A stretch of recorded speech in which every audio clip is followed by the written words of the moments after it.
پچھلے دنوں ایک بہت ہی دلچسپ مناظرہ یا ڈیبیٹ ہوئی جس میں یہ طے کیا جانا تھا کہ خدا ہے یا خدا نہیں ہے، اور یہ دہلی میں ہوئی۔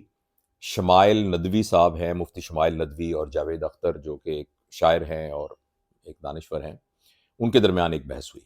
جاوید اختر صاحب ایک یعنی ملحد ہیں، وہ خدا کو نہیں مانتے، اور شمائل ندوی صاحب نے خدا کے ہونے کے دلائل دیے۔ اس سلسلے میں مجھے بہت سارے دوستوں نے کہا کہ ہمارے جو جاننے والے ہیں کہ آپ بھی اپنی رائے دیجئے اس ڈیبیٹ کے بارے میں۔ تو مجھے تو اس میں ایک شعر آپ سے عرض کرنا چاہتا ہوں کہ فلسفی کو بحث کے اندر خدا ملتا نہیں، ڈور کو سلجھا رہا ہے اور سرا ملتا نہیں۔ تو یہ خدا ہے نہیں ہے، یہ سوال جو ہے یہ ہمیشہ سے ایک سوال موجود رہا ہے، اور اس کے سوال کی تلاش کرنے کی جتنی بھی کوششیں ہوتی ہیں وہ مزید سوالات کو جنم دیتی ہیں۔ لیکن میں بہرحال یہ ویڈیو تھوڑی سی لمبی ہو سکتی ہے کیونکہ اس میں اپنے تاثرات، میرے لیے خدا کو ماننا کس طرح آسان ہوا، میں اس جرنی کو آپ کے سامنے ایکسپلین کر سکتا ہوں، تو وہ میں انشاءاللہ پوری کوشش کروں گا۔ اس سے پہلے میں آپ کو یاد کرانا چاہتا ہوں، یہ آپ اس کارنر میں اگر دیکھیں تو یہاں ایک لوگو لگا ہوا ہے، یہ لوگو ہے چیزیس کا، اور یہ میں یاد کرانا چاہتا ہوں اپنے تمام ان بچوں کو جو کہ انٹرپرینیورشپ کو سیکھنا چاہتے ہیں، اپنے کاروبار کرنا چاہتے ہیں، کہ یہ پاکستان کی غالباً one of the very important success story ہے کہ کس طریقے سے ایک پاکستان کا فوڈ چین کا برانڈ کس طرح گرو کرتا ہے، کس طریقے سے ترقی کرتا ہے، کس طریقے سے ایمانداری کے ساتھ، دیانتداری کے ساتھ، کوالٹی کے ساتھ وہ گرو کرتا ہے۔ یہ ایک زبردست کیس ہسٹری ہے۔ یہ ہمارے بھائی فہیم صاحب جو کہ چیزیس کے سی او ہیں، اونر ہیں، ان سے میری ایک دو دن پہلے بات ہو رہی تھی، اور میں انشاءاللہ بہت جلدی تفصیل سے ان کا ایک انٹرویو بھی آپ کے ساتھ ڈسکس کروں گا، جس میں بتاؤں گا کہ کس طریقے سے بزنس کو بلڈ کر کے اور ہم ایک برانڈ کو بناتے ہیں۔ خیر بہرحال یہ ایک ضمنی بات تھی۔ میں آپ سے یہ عرض کر رہا تھا کہ خدا ہے یا نہیں ہے۔ آپ ایک لمحے کے لیے اس سوال پہ غور کیجئے اور پھر اپنے آپ پر غور کیجئے۔ میں جاوید اقبال یہاں بہاولپور میں ایک کمرے میں بیٹھا ہوا ہوں، اس کمرے کی نسبت میں چھوٹا سا ہوں اس پورے کمرے کے مقابلے میں، اور یہ پورا کمرہ اس بلڈنگ کے مقابلے میں بہت چھوٹا سا ہے۔ یہ پوری بلڈنگ پورے بہاولپور کے مقابلے میں بہت چھوٹی سی ہے۔ پورا بہاولپور پورے پاکستان کے مقابلے میں چھوٹا سا ہے۔ پورا پاکستان پوری دنیا کے مقابلے میں چھوٹا ہے، اور جو دنیا ہے وہ ہمارے نظام شمسی میں بالکل ایک ریت کے ذرے کی طرح چھوٹی سی ایک گیند ہے، جو کہ گیند سے بھی چھوٹی چیز ہے، وہ جیسے پھر رہی ہے۔ اور پورا نظام شمسی، جتنی کائنات ہیں اور جتنی اور گلیکسیز ہیں، جو بلینز آف گلیکسیز ہیں، ان گلیکسیز کے سامنے بالکل ایک اس کی کوئی حیثیت ہی نہیں ہے۔ اور یہ اتنا بڑا نظام ہے، اور جو ہمیں نظر آ رہا ہے وہ صرف 2% ہے۔ 98% ایسا ہے جو ہمیں نظر ہی نہیں آ رہا۔ یعنی اب آپ میری حیثیت کو دیکھیے کہ یہاں کونے میں بیٹھا ہوا کیا اس پوری گلیکسی اور اتنی گلیکسیز کے نظام کو چلانا اور اس کے نظام کے چلانے کے پیچھے جو قوت کار فرما ہے، کیا میرے پاس کوئی ایسا پیمانہ موجود ہے کہ میں اس کو پرکھ سکوں اور اس کی جانچ کر سکوں اور یہ کہہ سکوں بڑے سرٹنٹی کے ساتھ کہ یہ خدا ہے اور یہ اس کے ورچوز ہیں اور یہ وہ خدا ہے، اس طرح سے وہ تھا، یہ اس کی صفات ہیں، میں کیسے کہہ سکتا ہوں اگر میں اپنی عقل کے طور پر اس کو جانچنے کی کوشش کروں؟ لہٰذا یہ جو کمپٹیشن یا ایک طرح کا مناظرہ ہوا ہے، میں نے پورا 1 گھنٹہ 50 منٹ اس مناظرے کو دیکھا۔ اس مناظرے کے اندر دونوں کانٹیکسٹ ہی الگ تھے۔ یہ بالکل ایسے ہی ہے جیسے ہم ایک دفعہ ایک مقابلہ ہوا تھا انوکی کا ہمارے اکرم پہلوان کے ساتھ، اکی پہلوان کے ساتھ۔ اب اکی پہلوان جو وہ اکھاڑے والا پہلوان تھا، انوکی جو ہے وہ جوڈو کراٹے کا پہلوان تھا، تو ان کا آپس میں کوئی کمپٹیشن نہیں۔ ہاکی کے پلیئر کا فٹ بال کے پلیئر کے ساتھ کیا کمپٹیشن ہو سکتا ہے؟ یعنی یہ میں نے سادہ سی مثال آپ کو یہ سمجھانے کے لیے دی ہے کہ ریلیجن جس ڈائمینشن کے اندر زندگی کو ایکسپلین کرتا ہے، وہ ڈائمینشن ان پیرامیٹر سے میئر نہیں کی جا سکتی جو کہ سائنس کے پیرامیٹر ہیں جن سے میئر کیا جا سکتا ہے۔ سائنس کے ذریعے سے ان چیزوں کو میئر کیا جاتا ہے جو کہ مادی وجود رکھتی ہیں۔ ہمیں اب اس بات کا پتہ ہے کہ اس دنیا کے اندر جتنا مادی وجود ہے وہ صرف 2% ہے. اس کے علاوہ اس پورے کائنات کا جو حجم ہے اس کا 98% غیر مادی حالت کے اندر موجود ہے، یعنی کہ وہ انرجی کی حالت کے اندر موجود ہے، وہ ایک طاقت کے طور پر موجود ہے، ایک انرجی ہے. اور وہ ہی انرجی جو ہے وہ اس پوری کائنات کو چلا رہی ہے. اس کائنات میں سے ایک کرۂ ارض کے اندر یہ ایک انسان ہے موجود، جو کہ جس کو تھاٹ کی ایک اللہ تعالیٰ نے ودیت کی ہے، ایک خیال اس کو دیا ہے، اس کو سوچنے کی صلاحیت دی ہے. اس لیے وہ اس بارے میں بہت کیوریس ہے کہ پتہ چلاؤں کہ آخر یہ کائنات کیا ہے، اس کا کوئی بنانے والا ہے یا اس کا بنانے والا نہیں ہے. جبکہ کائنات کی باقی چیزیں بالکل گردن نیچے کر کے چپ کر کے اپنا کام کر رہی ہیں، ان کے اندر وہ شعور موجود نہیں ہے کہ وہ اس کو تلاش کرنے کی کوشش کرے. اچھا، ایک تو میں یہ بات بتانا چاہتا ہوں. دوسری بات میں آپ کو یہ بتانا چاہتا ہوں کہ جو خدا کو سمجھنا یا ایسی تمام چیزوں کو سمجھنا جو میٹر سے ایکسپلین نہیں کی جا سکتی، ان کے لیے ہماری انٹیلیجنس کا جو لیول چاہیے وہ level deeper level of intelligence چاہیے. اور یہ بات مجھے آرٹیفیشل انٹیلیجنس کے آنے کے بعد مجھے سمجھ میں آئی ہے کہ ہماری انٹیلیجنس ایسے کام کرتی ہے جس کے سینٹر میں ہوتا ہے تھاٹ، اور اس خیال کو ہم مکس کرتے ہیں اپنی ماضی کی یادداشت کے ساتھ، اور اس کو مکس کرتے ہیں اپنی آئندہ کی ایکسپیکٹیشن کے ساتھ، یعنی ہم اپنی امیجینیشن کے ساتھ اس کو مکس کرتے ہیں، اور جو ہماری پہلے ٹریننگ ہوئی ہوتی ہے اس کے ساتھ مکس کر کے ہم ایک اپنا ورڈ ویو بناتے ہیں. اچھا، جو ہم ایک نظریہ نیا بناتے ہیں اس کو ویریفائی کرنے کے لیے ہم کوئی نہ کوئی ایکسپیریمنٹ کرتے ہیں، اس کو بار بار دہراتے ہیں، کسی لیب کے اندر ایکسپیریمنٹ کرتے ہیں، اور اس ایکسپیریمنٹ کو کرنے کی بنیاد پر پھر ہم ایک تھیوری بناتے ہیں. یہ سائنٹیفک میتھڈ اور سائنٹیفک ٹول ہے نالج کو گین کرنے کا. لیکن جس نالج کو مذہب ایڈریس کرتا ہے وہ اس کی سیکنڈ لیئر کو ایڈریس کرتا ہے، اور ان سب کے کاؤنٹر پارٹس ایک جیسے ہیں.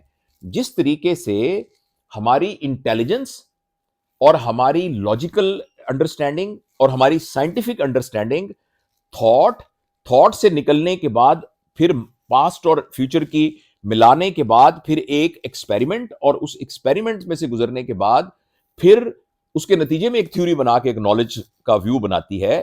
اسی طریقے سے وہ تمام یہ جو سیکنڈ لیئر آف انٹیلیجنس ہے اس میں تھاٹ کا جو دوسرا جو کاؤنٹر پارٹ ہے وہ ہے انٹیوژن. انٹیوژن تھاٹ کا سپر شیل ہے، اور یہ بات ہمیں ثابت ہوئی ہے کہ جس طریقے سے ایک تھاٹ آدمی ریلائبل ہو سکتی ہے، اسی طریقے سے ایک انٹیوژن بھی ریلائبل ہو سکتی ہے. ایون بہت سے سائنٹیفک کام ایسے بھی ہیں جو کہ انٹیوژنل بیسڈ ہوئے ہیں، جس میں لوگوں کو ایک وجدانی کیفیت کے اندر کچھ پتہ لگا ہے، اور اس وجدانی کیفیت کی بنیاد پر پھر انہوں نے مٹیریل سائنس اس کے اوپر کھڑی کر دی ہے. تو اسی طریقے سے میں یہ سمجھتا ہوں کہ چونکہ ہم عادی ہیں صرف فرسٹ لیئر آف انٹیلیجنس کے ذریعے چیزوں کو گیج کرنے کی، اس لیے ہم خدا کو دیکھنا چاہتے ہیں، خدا کو سننا چاہتے ہیں، خدا کے ساتھ بات کرنا چاہتے ہیں. اللہ تعالیٰ کا کوئی ایسا ایک دم ہم کہیں کہ خدا یہ کر کے دکھا، وہ کر کے دکھائے، ہم اس کو اس طریقے سے کرنا چاہتے ہیں، مگر خدا جو ہے ان پیرامیٹر کے ساتھ اس کو گیج نہیں کیا جا سکتا، کیونکہ وہ جو اینٹی ہے نا، جو پیدا کرنے والا ہے، جو اس پوری کائنات کا خالق ہے، جو انرجی ہے، جو طاقت ہے، جو نور السماوات والارض ہے، وہ بنیادی طور پر ان پیرامیٹرز کا خالق ہے.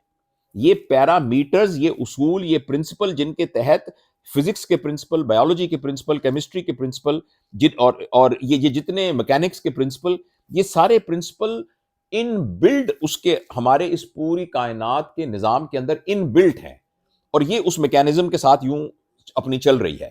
لیکن ان سب کو جو کریٹ کرنے والا ہے اس کو اس پیرامیٹر سے آپ جج نہیں کر سکتے ہیں، اس کے لیے انٹیوژن ہے. اچھا، پھر آپ یہ کہیں گے کہ یہ سائنٹیفک کیسے ہے؟ انٹیوژن کے جب ہمیں تھاٹ آتا ہے تو ہم ایکسپیریمنٹ کرتے ہیں، لیکن جب کسی کو انٹیوژن ہوتی ہے تو انٹیوژن کے نتیجے میں وہ ایکسپیرینس کرتا ہے، تھاٹ کے نتیجے میں وہ ایکسپیریمنٹ کرتا ہے، انٹیوژن کے نتیجے میں وہ ایکسپیرینس کرتا ہے. اور جب وہ ایکسپیرینس کرتا ہے اس میں اور ایکسپیریمنٹ میں صرف یہ فرق ہوتا ہے کہ ایکسپیریمنٹ آبجیکٹو ہوتا ہے، ہر بندہ اس کو دیکھ سکتا ہے، لیکن ایکسپیرینس سبجیکٹو ہوتا ہے، وہ اس بندے کا اپنا ایکسپیرینس ہوتا ہے. اور